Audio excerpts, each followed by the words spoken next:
Isang puwersang hindi nakikita ngunit kumokontrol. Sa makabagong mundo, ipinagmamalaki ng mga makapangyarihang bansa ang kanilang lakas. Ipinapakita ng data ang malalakas na sandata at makabagong teknolohiya. Sila ang nangunguna sa digmaan, sa kalawakan at sa pandaigdigang impluwensya. Sila ang nangunguna sa digmaan, sa kalawakan at sa pandaigdigang impluwensya. Ang tunay na laban ngayon ay hindi na lamang sa lupa, dagat o himpapawid, kundi sa cyberspace. Ang kapangyarihan ay hindi na nasusukat sa dami ng armas, kundi sa talino, diskarte at kakayahang magprotekta ng impormasyon. Sa panahon ngayon, ang tunay na makapangyarihan ay ang marunong magprotekta ng data at gumamit ng teknolohiya na may responsibilidad. Sa mundo ng makabagong digmaan, kaalaman ang pinakamalakas na sandata.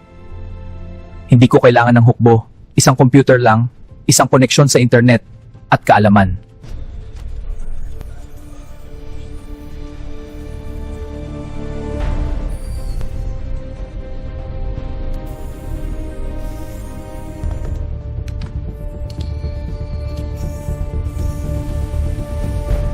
Mga drone at battle tank, alter course. Scud missile, target acquired. Hypersonic long-range missile. Mga drone at battle tank, alter course. Scud missile, target acquired. Hypersonic long-range missile.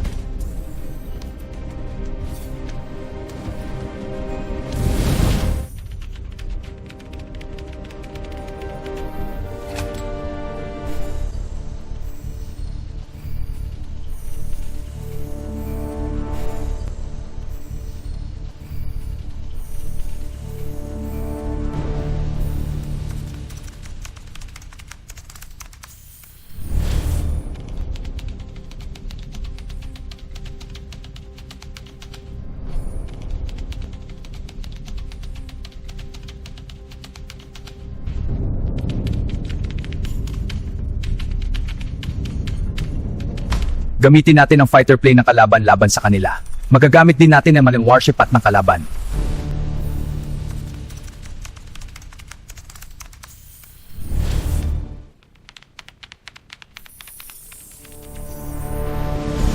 Gamitin ang mga missile ng kalaban laban sa kanila, ang kanilang mga AI robot. Ibalik sa target point sa base ng kalaban. Gamitin ang gamit, i-hack ang mga satellite. I-hack ang radar, ibalik ang target point sa base ng kalaban. Operasyon kumpleto. Gamitin ang gamit, i-hack ang mga satellite. I-hack ang radar. Ibalik ang target point sa base ng kalaban. Gamitin ang pinakamahusay na cybersecurity skills. Copy. Deploying countermeasures now. Status? Threat neutralized. Kapag gumamit ang kalaban ng kanilang advanced technology, siguraduhin hindi ito makakaapekto sa atin. I-neutralize ang banta sa pamamagitan ng matalinong depensa, hindi paninira, kundi proteksyon.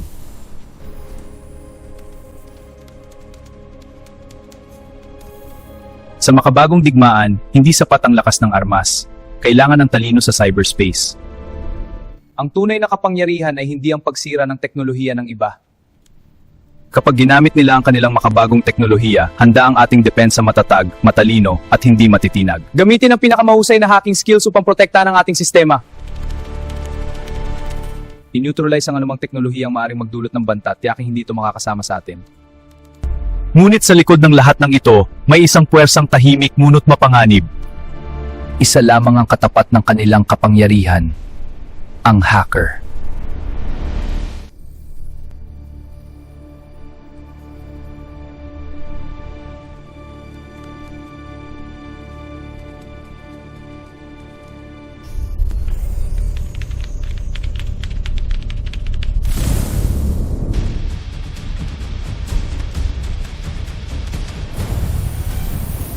I-hack ang mga satellite, i-control ang signal, patigilin ang mga signal ng drone at feeder plane.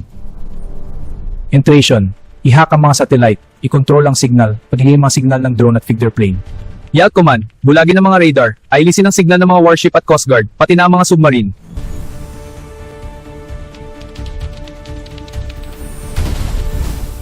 Bulagin ang mga target atelier, pati na mga missile. Bulagin systems, bottle tank, i-hack ang mga AI robot, i-malfunction lahat upang hindi makapaminsala. Ang malaking magagawa na ito ay pag-control sa cyberworld. Protektahan ang asset ng hukbong depensa sa kalawakan, sa lupa at sa dagat. Protektahan ang mga industriya, mga bangko. Protektahan ang mga industriya, mga bangko.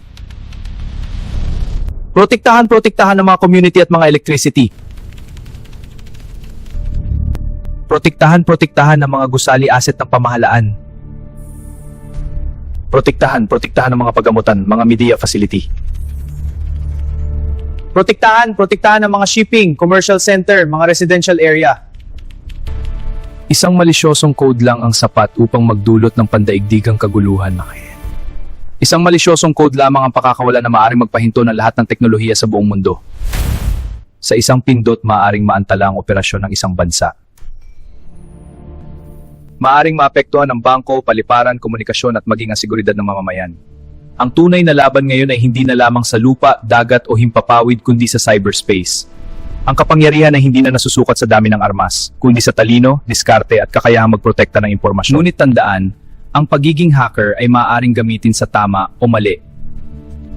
Sa halip na manira, sa halip na magdulong takot, maaari tayong magbigay ng seguridad. Ay ang marunong magprotekta ng data at gumamit ng teknolohiya ng may responsibilidad. Sa mundo ng makabagong digmaan, kaalaman ang pinakamalakas na sandata. Hindi kalakasan ng makabagong armas. Ang tunay na lakas ay may malakas kang cyber warfare.